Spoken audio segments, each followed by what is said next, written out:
हरि ओम। जय श्री राम।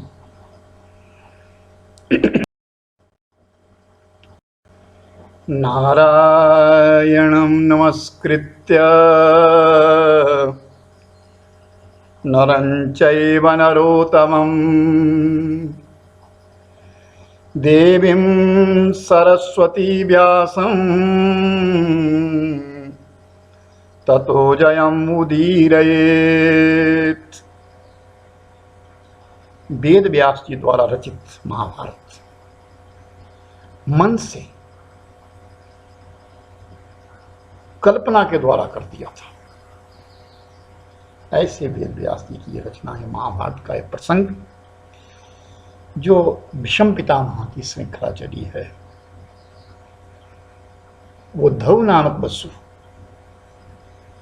जो मृत्यु मंडल पर जिनके लिए श्राप हो गया है जाने का, 8 वसुओं को उस समय संयोग वशिष्ठ का ये श्राप हुआ था और ब्रह्मा के श्राप से मां गंगा मैया भी भूतल पर धरती पर आ रही थी स्त्री का रूप परिणित करके, और उसके लिए भी ये श्राप था कि तुम्हारे गर्भ से संतान उत्पन्न होगी। तो वसु रास्ते में मिले, वसुओं ने प्रार्थना करी आप हमारी मां बन जाओ। तो इस बात के लिए गंगा मैया ने स्वीकार कर लिया मैं तुम्हारी मां बनूं। लेकिन धव नामक वसु था जिसको चिरकाल तक रहना था। वशिष्ठ जी ने नाना प्रकार के श्राप के साथ वरदान दिया था जो पिछले प्रसंग में मैं सुना चुका हूं। धरती के ऊपर एक राजा हुआ जिनका नाम था शांति, जो पूर्व काल के बीच में महावीर राजा के यहाँ प्रतीक नाम से थे। वो दूसरे जन्म में शांतियों बने, बड़े कुशल कौशल। ऐसे राजा शांतियों एक दिन गंगा मैया जहां बह रही थी नदी के किनारे किनारे से टहल रहे थे, सामने से एक सुंदर कन्या, बहुत सुंदर कन्या जब नजर आई तो शांतियों से देख करके उन्होंने ये कौन है? उस देवी ने कहा मेरा नाम गंगा है महाराज। राजा शांतियों ने कहा देवी तुम गंगा हो, तुम तो मेरे मन को भा गई हो, मैं तुम्हारे संग विवाह करना चाहता हूं। गंगा मैया ने कहा राजन मैं आपको जानती हूं, मैं आपके संग विवाह तो कर सकती हूं, लेकिन मेरा एक कृत्य है क्या कि जो कुछ भी मैं करूं उसे आप नकारेंगे। जो कुछ भी मैं करूंगा आप नकारेंगे, कोई बाधा नहीं डालेंगे मेरे कार्य। राजा शांतनु ने कहा तुमने मेरे मन को जीत लिया, मेरे दिल को जीत लिया, मेरे नेत्रों को जीत लिया। देवी जो भी तुम कहोगी मैं सब करने को तैयार हूं। मेरी एक शर्त है राजन। क्या? जिस दिन आप मेरा कहा नहीं मानेंगे, मेरे किसी भी कर्म को रोकेंगे, उस दिन मैं आपको छोड़ करके चली जाऊंगी। ठीक। गंगा मैया का विवाह राजा शांतनु के संग हो गया। बड़े आनंद से राजा शांतनु आनंद पूर्वक रहने लगे, अपना जीवन बड़े सुख से बिताने लगे। समय बीतता रहा, समय बीतता चला गया और काल बीत रहा है, चला गया। राजा शांतनु एक दिन विचार कर रहे मेरे संतान नहीं हुई, इस राज्य को भी तो चलाना। तो गंगा से कहा, गंगा ने कहा धैर्य रखिए राजन, आपकी संतान अवश्य होगी।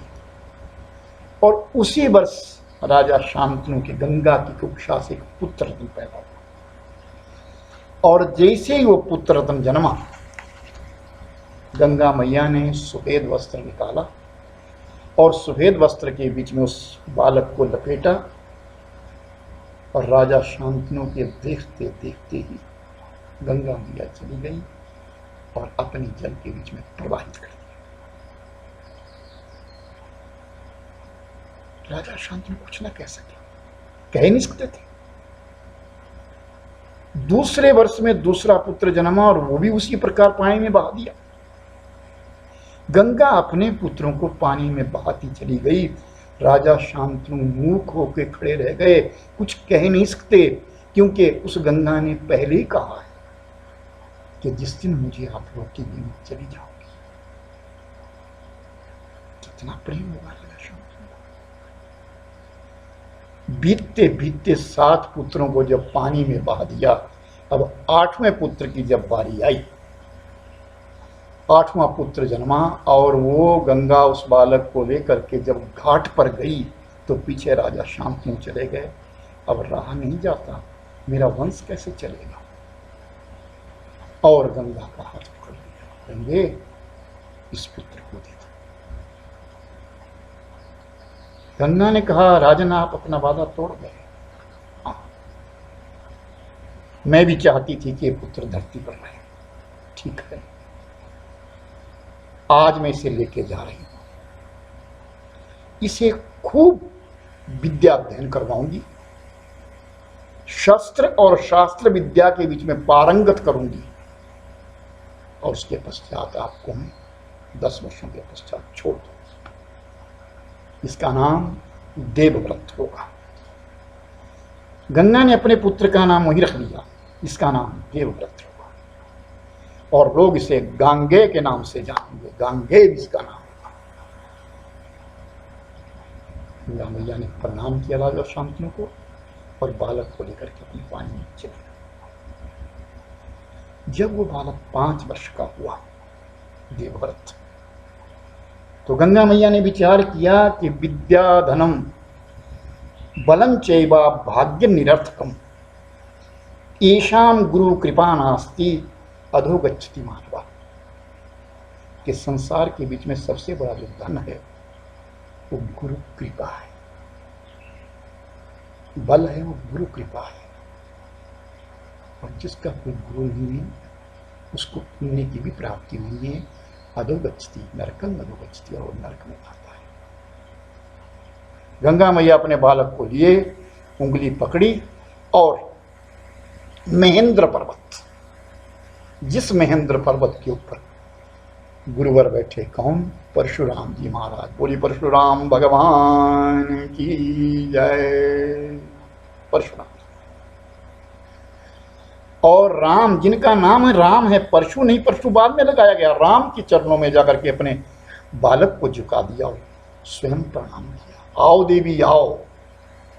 गंगा मैया को देखते ही राम कहने लगे, आओ गंगा आओ, किस कारण तुम यहां आई हो। कारण तो आप जो विदित है आपके लिए, आप तो त्रिलोकी हैं महाराज, देख लो ना, जिसने मेरी उंगली पकड़ी है वो आज मैं अपनी उंगली छुड़ा करके आपकी उंगली पकड़ाना चाहती हूं।